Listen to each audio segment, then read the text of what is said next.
Learning a Black Gemara. Today's daf is daf Chof Amid Aleph, and we are up to the Gemara, the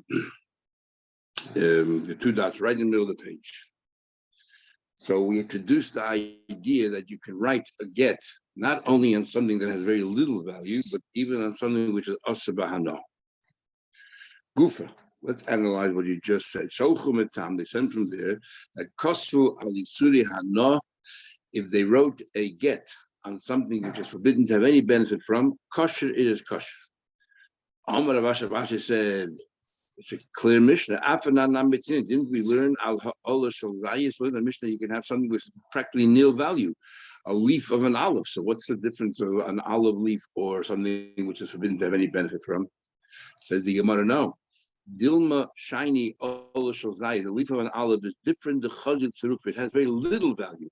But if you take a whole bunch of leaves, eventually they add up. They can have some value, But Yisuri Hana, no matter how many Yisuri Hana you put together, the aggregate is still also Bahana. So it has practically no value at all. Commercial, that's still a valid sinner that is considered you gave her a get. Interesting question. Is the problem with Yisuri Hana because it has no value, or because you can't benefit from it? It's a very good question.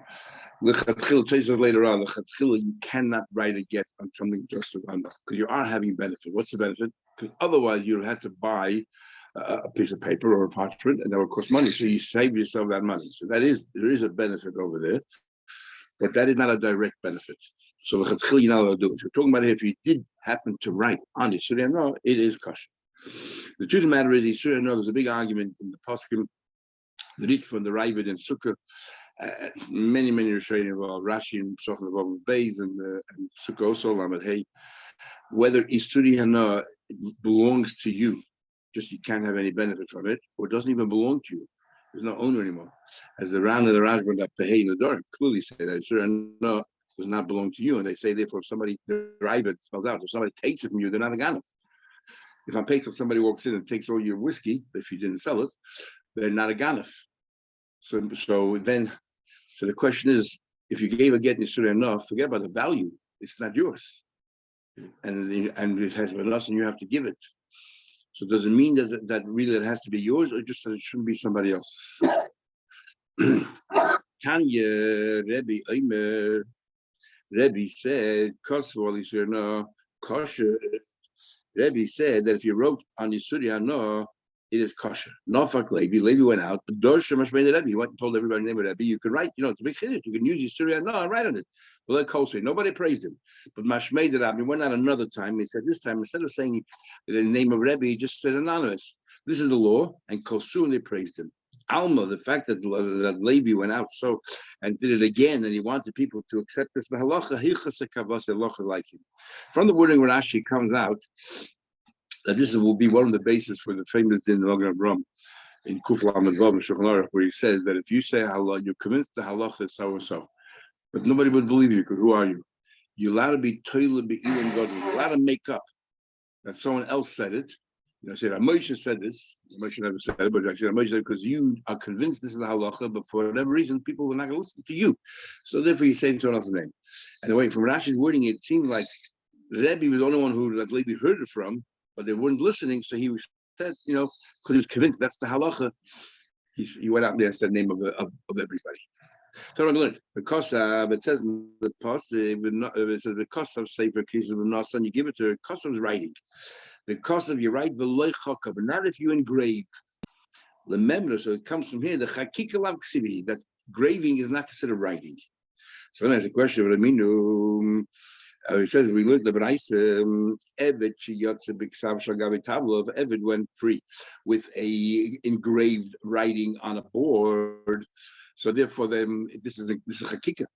Pinkas, or on a board, they used to put wax, and then they would use a pen and carve out in the wax. Yotzal Chedes is free.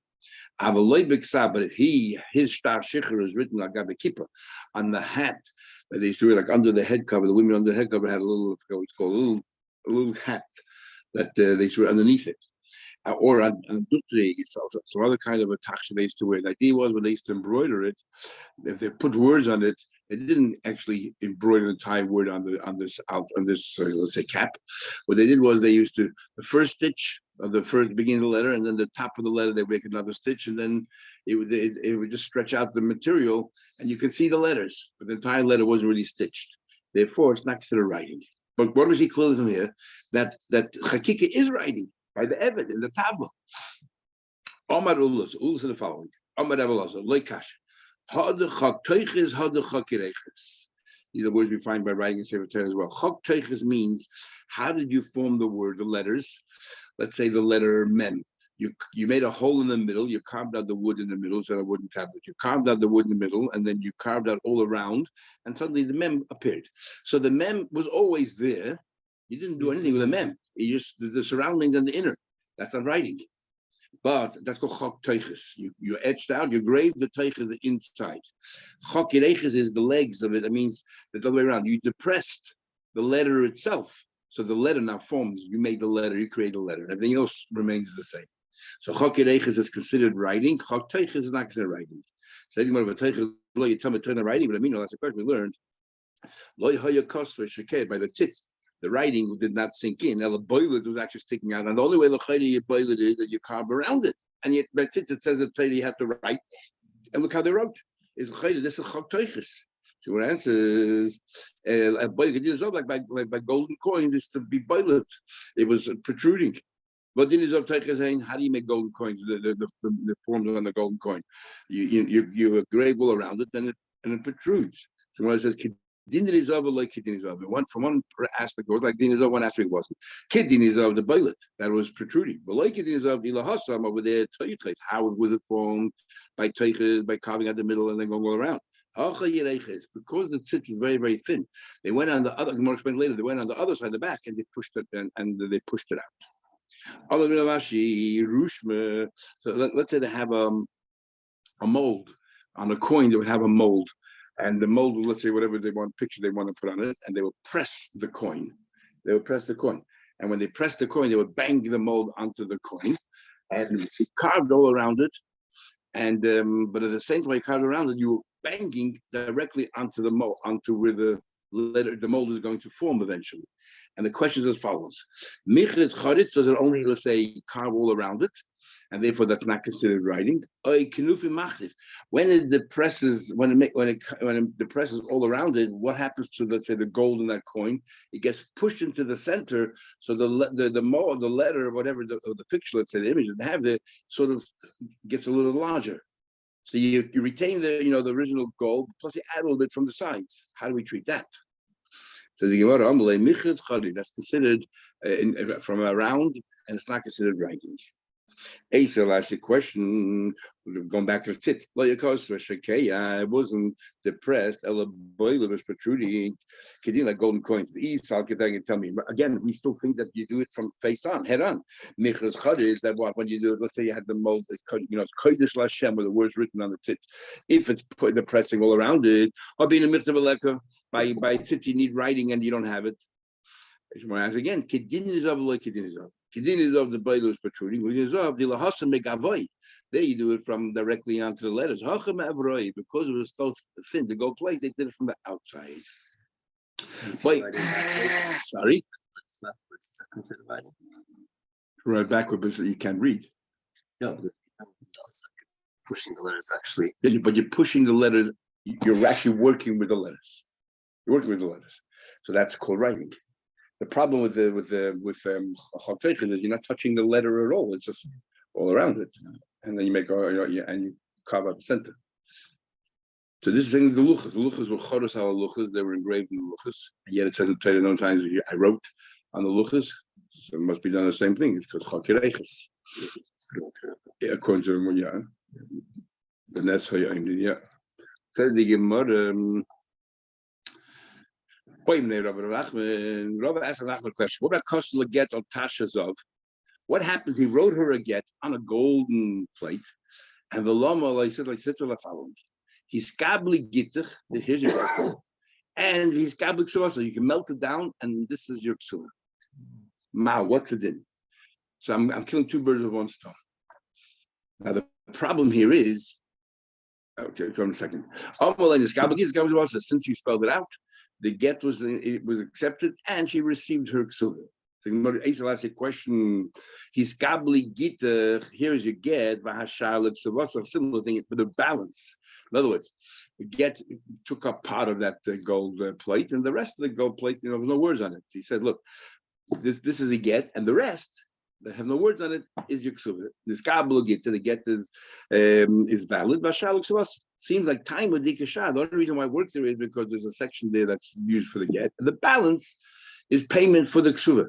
But there's no rest. No.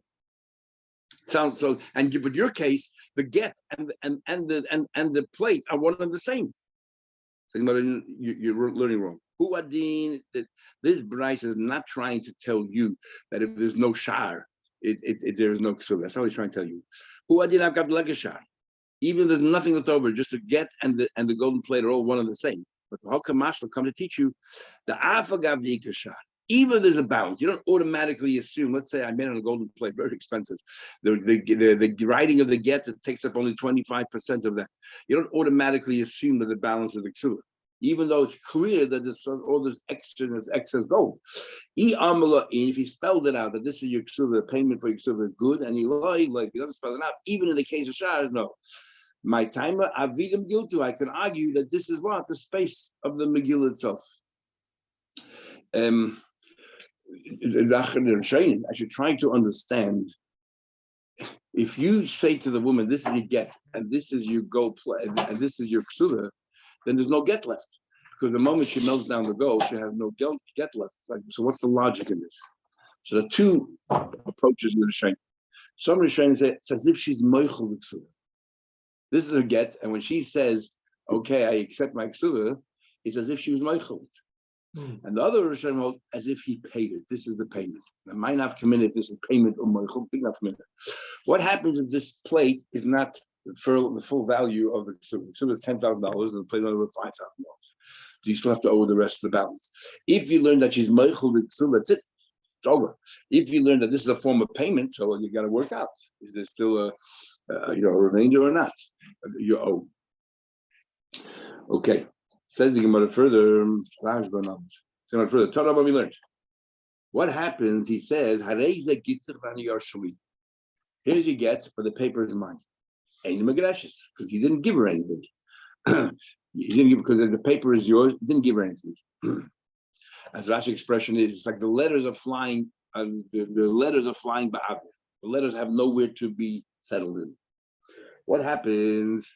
Almanas he gave it to her on the condition you give it back to me. Then this falls under, according to the Rashi and other, this falls under matana almanas lahachzir. You give someone an esrog and say, "The esrog is yours, but on condition you give it back to me." So during those few minutes that you have it, it is 100% yours. But tonight that you give it back to me. So same thing over here. You say, this is the get on the condition you give it back to me. So during upon the receipt of the get, that moment it was hers. In the Gemara later we'll see there's an opinion that this is called Tanai Umaisa B'Davar Echad, which means the Maisa is that you should receive the get. When he says this get is yours, and on the condition you give it back to me, when does it become a valid get? After she fulfills the Tanai? In other words, when you give it back to me, then retrospectively you divorce then, or as soon as you gave it to her, she's divorced, but you have an onus now to give it back to me. So we'll see in the Gemara, it's a big machlekes if you say kima achshav dami or not. So if you learn that it's not kima achshav dami, which means when will be a valid get? Only when you fulfill the Tanai. So the Tanai contradicts or conflicts with the Maisa. The Maisa is here's a get. The Tanai says it's not a get to give back to me. So then what are you going to be divorced with? And the rule is if the Tanai cancels the Maisa is stronger than the Tanai gets canceled. So then the get is valid. That's why you say, Manasseh, give back to me, it's a valid get because the Tanai is contradicting with. But if you learn that it's Ma'achshav, then the get is valid now. The Tanai is not canceled the Maisa. So why is it valid get? Because we rely on Matana Manasseh is a valid get. If it wasn't for that, then the whole date would be an issue on the get. Because if it's only valid from the time of the Tanai's actions. Yeah.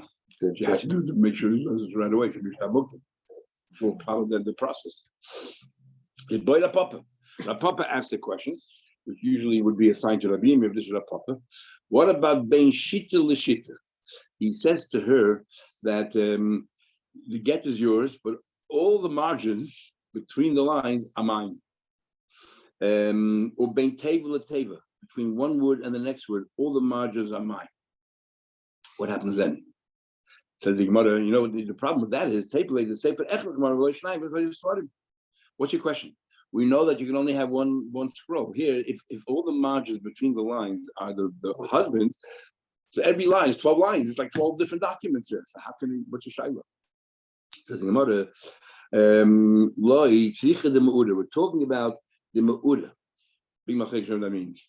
The Ma'uda means that the long letter, like the Lambid and the Kuf, they're all sticking out from their line and go into the line above or the line below. So they're all interwoven, overlapping, and everything else. So therefore, it's not 10 scrolls for him. It's one sefer because he's only taking the empty margins. But here you have sections which are connected. So therefore, there's no therefore goes and the same thing Rashi says is the words. That the words are connected as well. The last letter of one word is touching the first letter of the next word. From here, you learn out that the Shainim say that you don't need mukav gvil. Mukav gvil means when you write a sefer Torah, you write Sulam, there has to be a margin all around every letter. It can't be two letters contiguous to each other. But by get, it seems clearly that it could.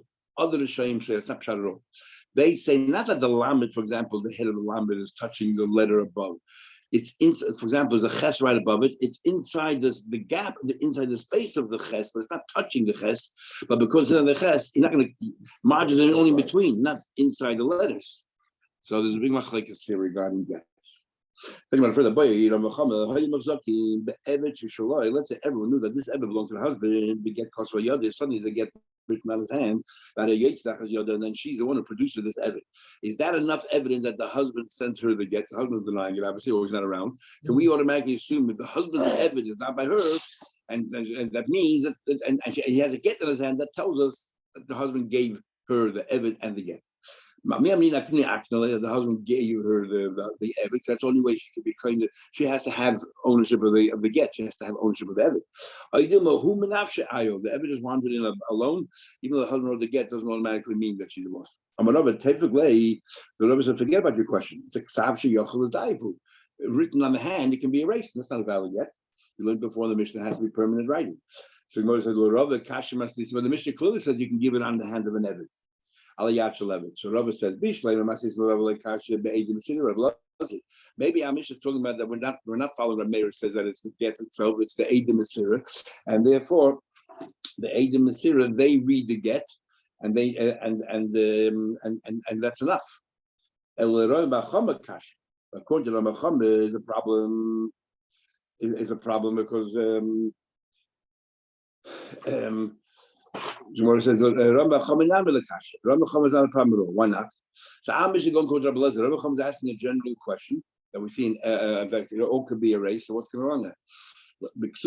He says when our Mishnah says you can write a get on the hand of an Eved, it means it has to be tattooed into the hand of the Eved.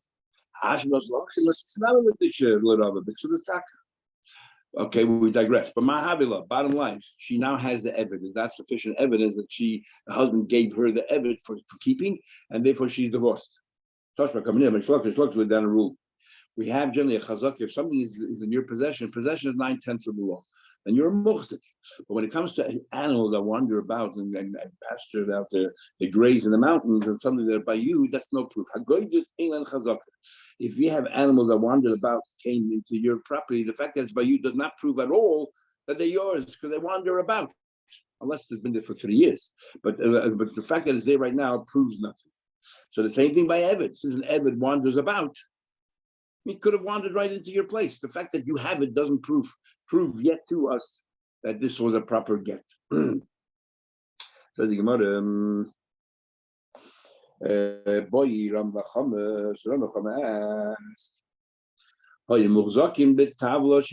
what about, let's say we knew that this particular board was hers. The get kosulev, the get written on it, And now he's holding on to it.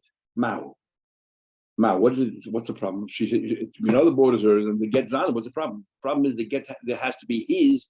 The cost of law safer case of the other. He has to have the get. In other words, so it must be that she gave it to him to write the get. But did she lend it to him, or did she give it to him? Because the Gemara, she actually transferred ownership to him, so that it was his at the time. Maybe she just wasn't aware that that's how it has to be done. And even though she might generally be aware, but in this case, because she knows she's getting it back, so she thinks, well, it's only for a couple of days, it's just on loan. And therefore it's not a valid get. What do we say in this case here? Now, even though before we learned that when it comes to money, we say that she pays the money and Hefke Bez and Hefke takes the money away from her and gives it to him, but not in this case, because this is an object. We never made a takana on an object. It's her object, and she's getting it back. We never made a takana. So what happens in this case over here?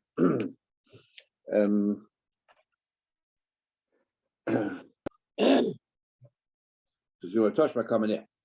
There's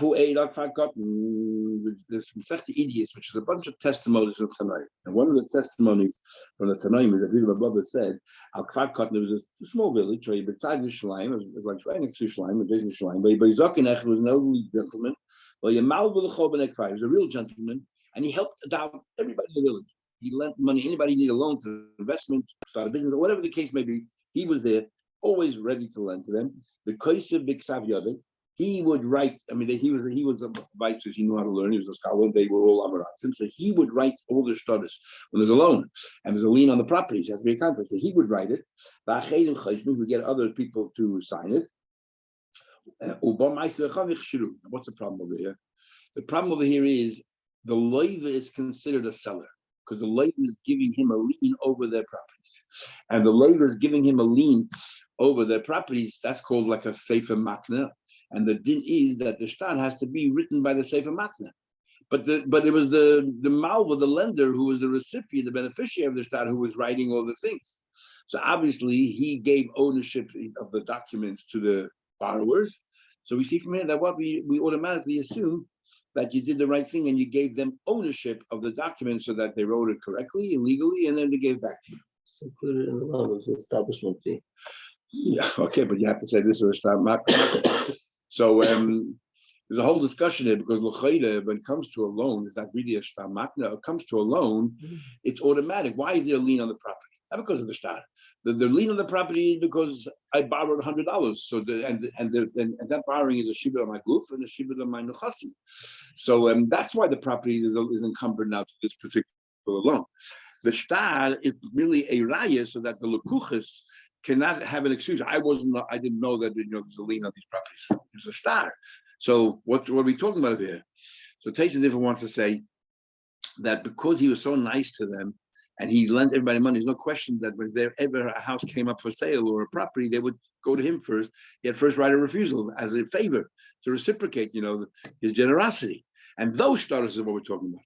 The Tzais wants to say that no, that every time you write a shtar, you're right. As soon as the shibud aguf, there's automatically shibud nechasim.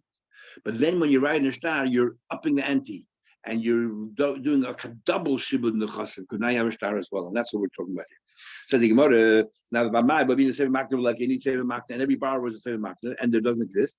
Allah Mishamin aknei makna, he sold it. Amarova, my question was a problem. Dil mazaka shine. You're like, maybe he was a knowledgeable person. He knew that you have to. Question by the woman. Elamar Mahacha, I'll bring it right from here. You have a guarantor. The guarantor usually is incorporated in the shtar, and the hana that the loan is taking place because of him, he commits himself, and that's all part of the shtar. But what happens? He joined after the shtar was written and the Adam signed already. You cannot go to Shabbat because they didn't know, because the shtar didn't have that at the time. Had no idea. But you still gave him the chasam and the. Why you gave him the chasam and the? What commitment is there here? What commitment is there?